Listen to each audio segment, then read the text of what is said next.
Hello hello साथीहरू, मैले किनामाको recipe ल्याएको छु। अहिलेको जेनेरेसनलाई कसरी बन्छ थाहा पनि छैन होइन। लिम्बूहरूको चाहिँ एउटा बेस्ट होइन एउटा रेसिपी हो है। यो चाहिँ एकदमै मिठो हुन्छ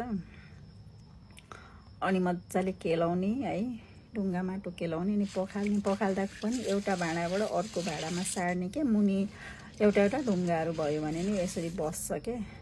अनि त्यो मजाले यसरी एउटै दिन पखालेर यसरी राख्ने। अनि त्यहाँदेखि कागज भए पनि हुन्छ है, सफा कागज नत्र इस्कुसको पत्तामा म चाहिँ राख्छु। यसले चाहिँ मजाले पखालेर पानी सुक्ने गरी घाममा एकछिन राख्ने, यता सिटी लगाइराख्ने। कुकरमा तातो भयो भने चाहिँ हुन्छ, तातो तातो यसरी किच्याउने। त्यहाँदेखि कार्टुनमा त्यो तातो तातो पत्ता राखिदिने।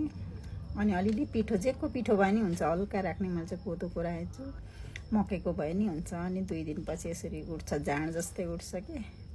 कस्तो मिठो उठेको छ, एकदमै मिठो हुन्छ। यसलाई यतिकै गिलो 1 महिनासम्म फ्रिजमा राखेर, बट्टामा राखेर फ्रिजमा राखेर खान नि सकिन्छ। ड्राई बनाएर लङ टर्म खान नि सकिन्छ है। एकदमै मिठो उठेको छ। तपाईँहरूले पनि यसरी नै बनाएर खान सक्नुहुन्छ। कतिले त आउँदैन नि त।